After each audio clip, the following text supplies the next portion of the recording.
السلام علیکم ناظرین، میں محمد اسلم حسین سیاست کی عالمی خبروں میں آپ سب کا استقبال کرتا ہوں۔ امریکی صدر جو بائیڈن نے اس بات کا دفاع کیا کہ غزہ میں جنگ بندی کا امکان تاحال موجود ہے۔ جو بائیڈن نے وزیر خارجہ اینٹونی بلنکن کی اسرائیلی روانگی کے بعد میڈیا نمائندوں سے گفتگو میں اس بات کا اظہار کیا۔ امریکی صدر نے کہا کہ غزہ میں جنگ بندی کا امکان تاحال موجود ہے، ہم ہار نہیں مانیں گے۔ واضح کہ اسرائیل اور حماس کے درمیان یرغمالیوں کے تبادلے اور غزہ میں جنگ بندی کے معاملے پر 15 تا 16 اگست کے درمیان دوحہ میں مذاکرات ہوئے تھے۔ ان مذاکرات میں قطری وزیر خارجہ شیخ محمد بن عبد الرحمن الثانی، CIA کے ڈائریکٹر ولیم برنز، مصری خفیہ ایجنسی کے ڈائریکٹر عباس کامل اور اسرائیلی خفیہ ایجنسی موساد کے ڈائریکٹر ڈیوڈ وارنیا نے شرکت کی تھی۔ ان مذاکرات کا اگلا دور اب قاہرہ میں ہوگا۔ واضح کہ امریکی صدر نے اس حوالے سے کہا تھا کہ ہم غزہ میں جنگ بندی معاہدے کے قریب ہیں۔ امریکی وزیر خارجہ اینٹونی بلنکن نے آج پیر کو اسرائیل کے صدر اسحاق ہرزوگ، وزیر اعظم اسرائیل بنیامین نیتنیاہو اور وزیر دفاع یوو گیلنٹ سے ملاقات کر رہے ہیں۔ وہ اتوار کی رات دیر گئے اس وقت اسرائیل پہنچے جب اسرائیل اور حماس کے درمیان دوحہ قطر میں جمعرات اور جمعے کو امریکہ کی حمایت پر ہوئے بالواسطہ جنگ بندی کے مذاکرات اب راستے میں رکاوٹ بن چکے ہیں۔ دونوں فریقوں اسرائیل اور حماس نے ایک دوسرے پر اپنے اعلان کردہ موقف سے پیچھے ہٹنے کا الزام لگایا۔ جہاں حماس نے اسرائیل کے وزیر اعظم نیتنیاہو پر امن کے لیے نئی شرائط لا کر امن مذاکرات کو ناکام بنانے کا الزام لگایا، اسرائیل کا کہنا ہے کہ حماس امن کے لیے نہیں ہے اور یہ عسکریت پسند تنظیم نے گزشتہ جمعرات کو دوحہ میں ہوئے بالواسطہ امن مذاکرات میں اپنا وفد بھی نہیں بھیجا۔ اسرائیلی حکومت کے ذرائع نے INS کو بتایا کہ اینٹونی بلنکن، جو کہ 7 اکتوبر 2023 کو حماس کے حملے کے بعد مشرق وسطی کے اپنے 9ویں دورے پر ہیں، اعلیٰ اسرائیلی قیادت کے ساتھ ملاقاتوں کا ایک سلسلہ منعقد کر رہے ہیں تاکہ اس بات کو یقینی بنایا جا سکے کہ مجوزہ خیر امن مذاکرات چہارشنبے کو منعقد ہونے کا امکان آسانی سے جگہ لے۔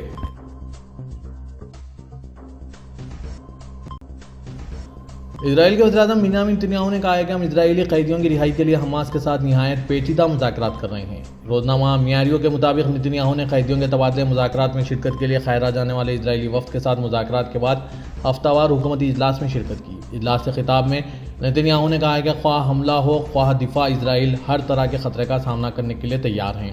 خود حفاظتی ہو یا پھر کوئی اور محاذ، ہم پر حملہ کرنے والے کسی بھی دشمن کو ہم اس جرت کا بھاری بدل چکوائیں گے۔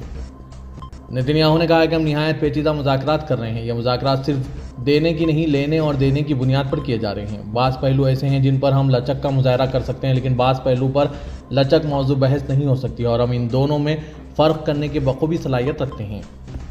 اسرائیلی وزیر اعظم نیتنیاہو نے کہا ہے کہ قیدیوں کے تبادلے کے لیے ہم اپنی سابقہ شرائط پر قائم ہیں، یعنی فلاڈیلفیا کوریڈور اور رافع سرحدی چوکی کے کنٹرول کی اور حماس عسکری ونگ عزاء الدین القسام بریگیڈ کے اراکین کو غزہ کے شمال میں جانے کی اجازت نہیں دی جائے گی۔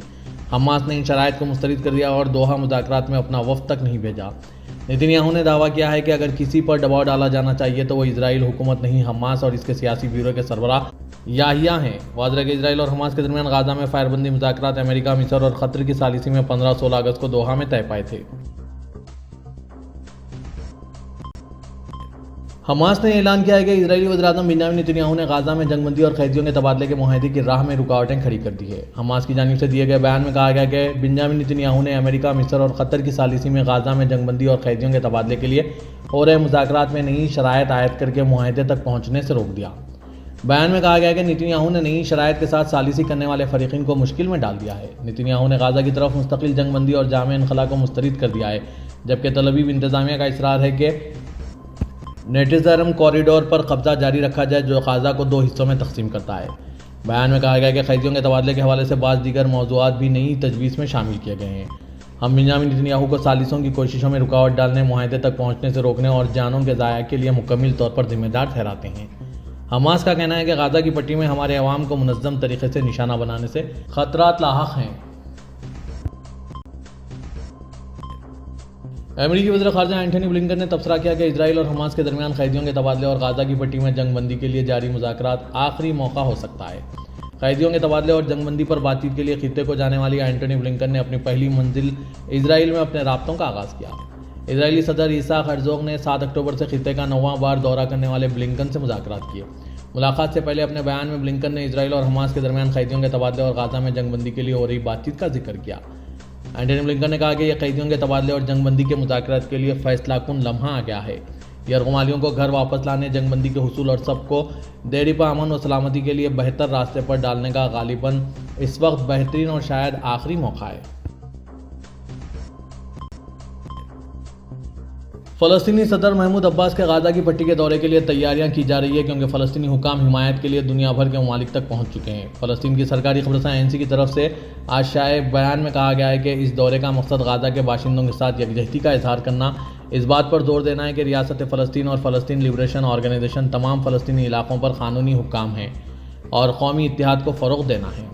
بیان میں کہا گیا ہے کہ فلسطینی قیادت اقوام متحدہ کے اداروں، اقوام متحدہ کی سلامتی کونسل کے اراکین، عرب اور اسلامی ممالک، عرب لیگ، اسلامی تعاون تنظیم، یورپی یونین، افریقی یونین اور دیگر عالمی طاقتوں کے ساتھ بات چیت کر رہی ہے تاکہ اس بات کو یقینی بنایا جا سکے پہل کی کامیابی اور حمایت حاصل کرنا ہے۔ اس نے مزید کہا کہ اسرائیل کو بھی آگاہ کر دیا گیا ہے۔ وافا کی خبر کے مطابق ترک پارلیمانی اسمبلی میں تقریر کرتے ہوئے محمود عباس نے کہا کہ انہوں نے فلسطینی قیادت کے تمام اراکین کے ساتھ غزہ کا سفر کرنے کا فیصلہ کیا ہے اور فلسطینی عوام کے ساتھ کھڑے ہونے کے اپنے عزم پر زور دیا۔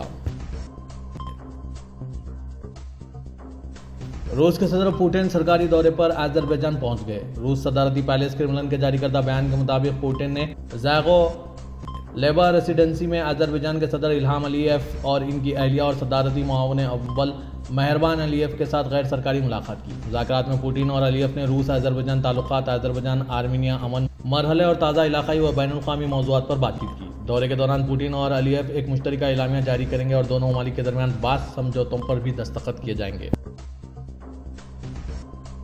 غزہ پٹی پر جاری اسرائیلی حملوں میں شہید ہونے والے فلسطینیوں کی تعداد 40,099 ہو گئی ہے۔ غزہ میں صحت افسران نے آج پیر کو یہ اطلاع دی۔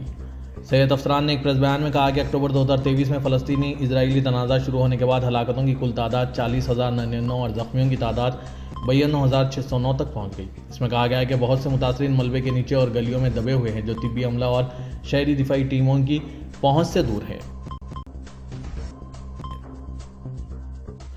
حکومت کولمبیا نے غزہ پر حملوں کے جواز میں اسرائیل کے لیے کوئلے کی برآمدات روک دی ہے۔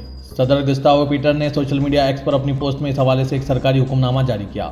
انہوں نے اسرائیل کے غزہ پر حملوں پر گفتگو ظاہر کرتے ہوئے کہا کہ فلسطینی بچوں پر جو بم برسائے جا رہے ہیں ان کو بنانے میں اسرائیل ہمارا کوئلہ استعمال کر رہا ہے، لہٰذا ہم اس کی برآمدات فوری طور پر روکنے کا اعلان کرتے ہیں۔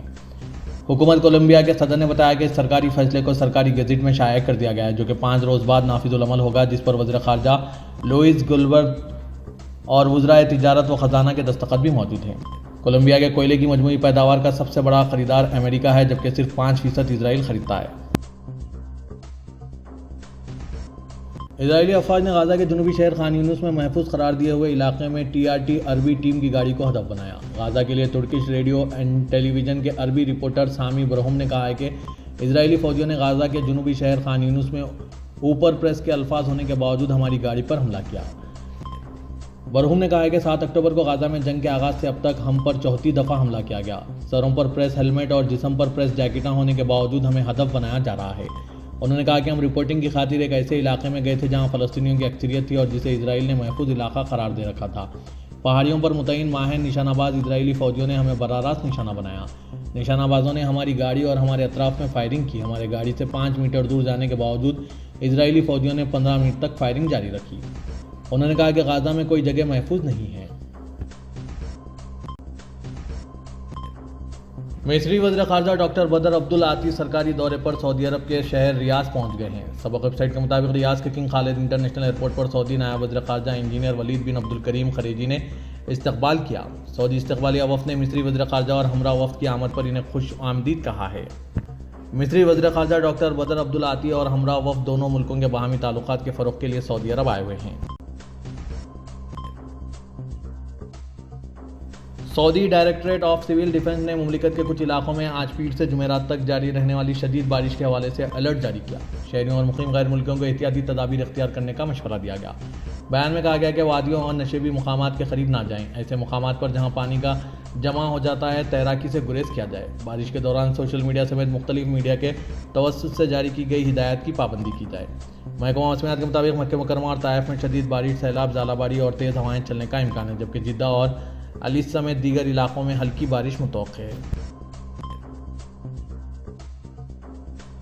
سعودی عرب میں جدہ میں فلکیاتی سوسائٹی کا کہنا ہے کہ 2024 کا پہلا سپر مون آج پیر کو سعودی عرب سمیت دنیا بھر میں نظر آئے گا۔ یہ واقعہ اس وقت ہوتا ہے جب پورا چاند معمول سے زیادہ زمین کے قریب ہوتا ہے۔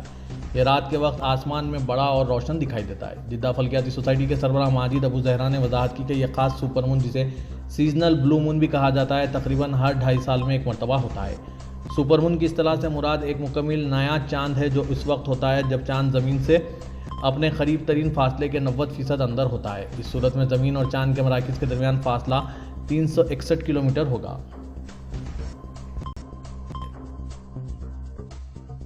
سعودی عرب کی قومی فضائی کمپنی السعودیہ آن ٹائم پرفارمنس کی عالمی درجہ بندی میں بدستور سر فہرست ہے اور مسلسل دوسری مرتبہ سنگ میل حاصل کیا ہے۔ ایس بی اے کے مطابق انڈیپینڈنٹ ایویشن ٹریکنگ سائٹ سپریم کی جولائی 2024 کی رپورٹ میں بتایا گیا ہے کہ سعودی ایئر لائن نے 4 براعظموں میں 100 سے زیادہ مقامات کے نیٹ ورک میں 16,503 پروازیں آپریٹ کی اور 88% کی بروقت آمد اور 88% کی بروقت روانگی کی شرح حاصل کی۔ السعودیہ گروپ کے جنرل مینیجر انجینئر ابراہیم عمر نے کہا ہے کہ سعودیہ گروپ میں بہترین آن ٹائم پرفارمنس کا حصول ایک بنیادی مقصد رہا ہے کیونکہ اس کا براہ راست تعلق مسافروں کے اطمینان سے ہے۔